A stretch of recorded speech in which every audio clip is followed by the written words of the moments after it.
President Biden will not sit down for that traditional pre-Super Bowl Sunday interview. Joe Biden says he's not going to do the interview in the Super Bowl halftime. Right. Is this an opportunity for Trump to do it? You're dodging the Super Bowl interview. You're not really campaigning for president if you're dodging. Part of the not doing the Super Bowl interview because to me, for them, the risk is too great. For a second year in a row, he's skipping out on the traditional Super Bowl interview.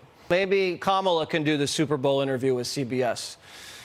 That'd be a good idea. And Trump says he'd be happy to replace Biden for the big Super Bowl interview. President Biden's advisors reportedly claiming his refusal to sit down for the traditional Super Bowl Sunday interview is all part of the plan for Americans to enjoy the game without any politics. Joe Biden has just announced that he will not be doing the big Super Bowl interview. I understand he's skipping the Super Bowl because he plans on calling Gorbachev in Russia.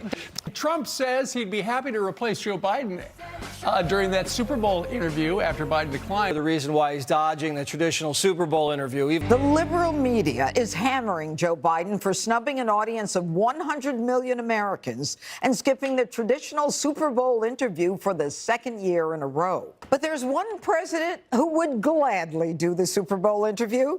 Donald Trump says he would be happy to replace Biden and that it would be ratings gold. The sitting president just dissed them on Super Bowl Sunday? The president can't handle an interview during the Super Bowl or to be played during the Super Bowl.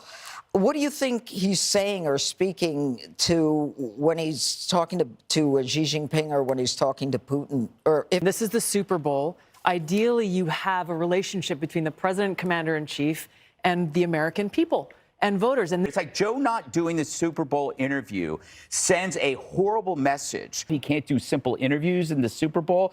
it was one of the main reasons they decided to decline the opportunity to do that Super Bowl interview. That would have been the first question at the Super Bowl interview. I know people that are dismayed that Joe Biden isn't going to be doing this Super Bowl halftime interview. But he's not giving interviews. Is this why they turned down the Super Bowl interview? Did they